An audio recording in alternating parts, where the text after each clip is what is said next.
Hello everyone, welcome to second tutorial of DAMASK. In first tutorial we saw material with FCC structure, and in this tutorial we are going to solve a problem involving BCC structured material. For this problem we are going to consider a two-dimensional RVE as shown over here, and we will apply uniaxial tensile load like this, and we will find out the stress and strain distribution in the RVE. We are going to consider material dual phase steel. Now, as name suggests, dual phase steel has two distinct phases. One is ferrite and one is martensite. We are going to assume that ferrite is around 82% and martensite around 18%. Now there can be two ways by which we can model this problem. One will be explicitly modeling each ferrite and martensite grain. If we model each ferrite and martensite grain, it will be much complicated problem. And another will be doing homogenization.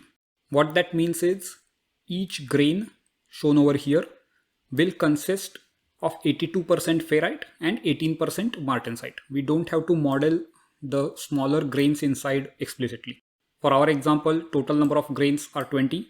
The grid size is 64 by 64, which is nothing but mesh. And orientation, size and shape of each grain is randomly selected.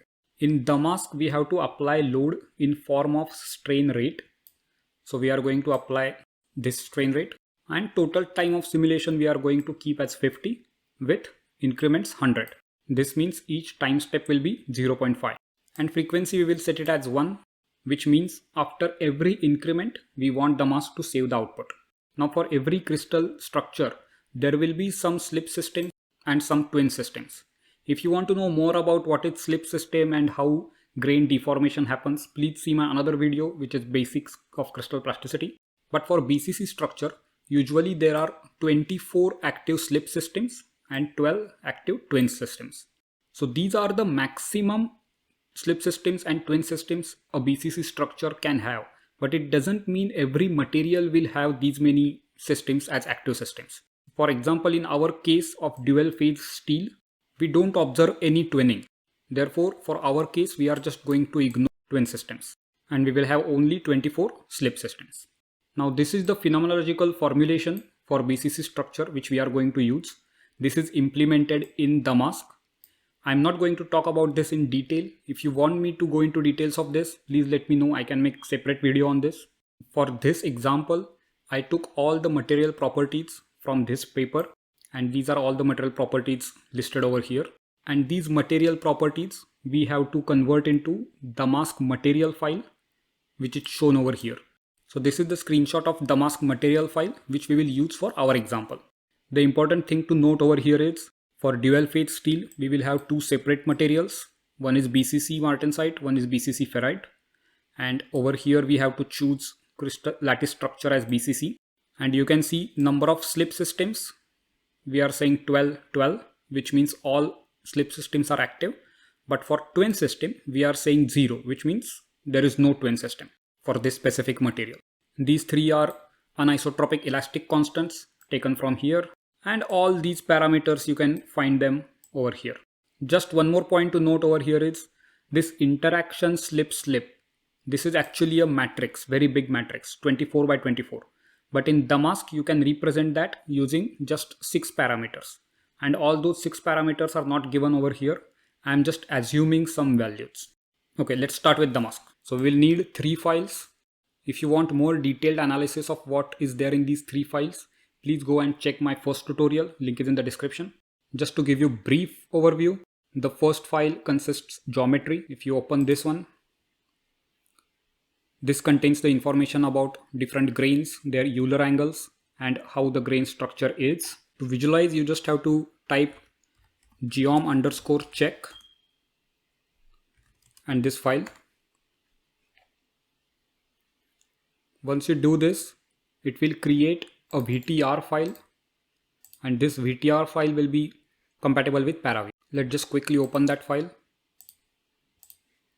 Once you open it, you just have to change this to surface and this to microstructure. So this is our grain structure. Then second file over here is a material file. Now in material file, for every grain you have to mention there are 2 phases and what is the volume fraction of first phase, what is the volume fraction of second phase. You can change this in each individual grain as well, but as of now I'm using same for all grains. And then in material file, you can see this material model, all the material parameters for ferrite and martensite. Then the third file is load. Over here you have to define all 9 components of F dot matrix. So we are applying strain in one direction. And you have to mention over here total time and number of increments with frequency. Once you have this, to start the simulation, you have to type this command. All these commands are mentioned in the description box below. You can just copy paste them from there. This is the DAMASK solver. Next is geometry file and next is load file. Now this will take a long time. I'm going to now fast forward it till we are done. Now simulation is done, and then you will see these many files will get created. Out of this is the important file, spectral out dot spectral out. And now we will do some post processing to get the stress strain data. This is the command to do post processing, and using this command we will get stress strain data for 100th increment, which is the last increment. You can get stress strain data for any increment because we saved it for all increments, remember? So let's see. Once this is done, if you refresh it, you will see one more folder over here, and if you go in this folder you will see one text file. Now this text file has all the stress and strain data for 100th increment. Now to visualize it in a better way, we can again use ParaView, and in order to do that, first go into the postProc folder.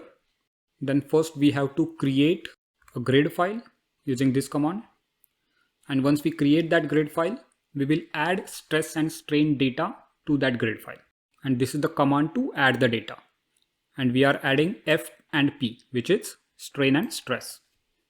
Once this is done, just refresh it over here, and this file you can visualize using ParaView. Let me just quickly open it.